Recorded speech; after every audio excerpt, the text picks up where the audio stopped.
Peter, if I can come to you first, as a victim of child abuse, what is it like to hear that half of criminals convicted of sex offences against children escaped jail sentences last year? Good evening, Polly. It's very depressing, and it's absolutely right what you said. We are letting victims down in a very significant way.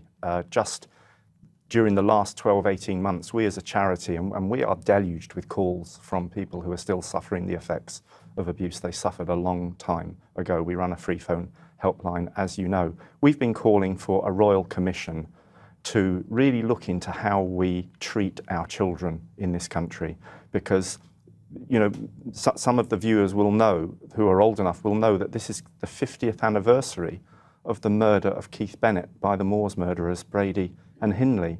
And every decade and every year since that tragic event, or those tragic events, we have seen murders, abuse. Most children who are abused do survive.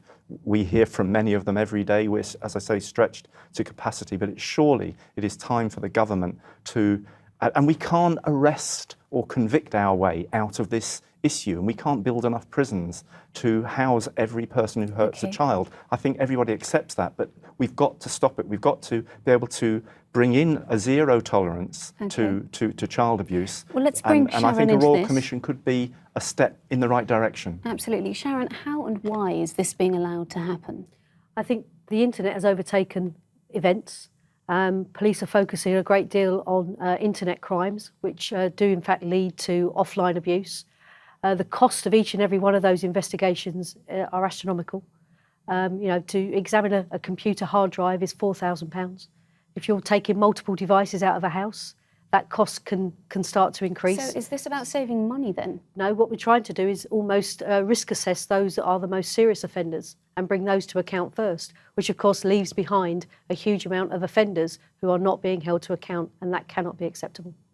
Well, Peter, as a victim of crime, you want to know that the perpetrator is being punished and being rehabilitated. If people aren't going into prison, they're not getting the rehabilitation they need. Well, rehabilitation is the key, and we know from both our research and many other organisations, and Sharon can tell you, that many people, or most people who hurt children, will probably always pose a risk to children, and we have to bear that in mind.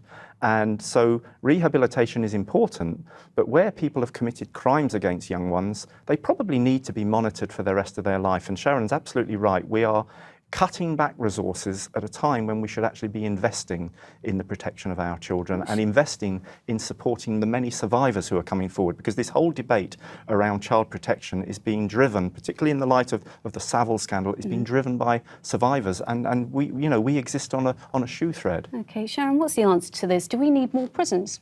We need more prison services that have the capability to offer sex offender treatment programmes. Offenders aren't offered those programmes unless they get a year in custody. So they have to serve a year before they get on a sex offender treatment programme, or a 3-year community order before they're set on a programme.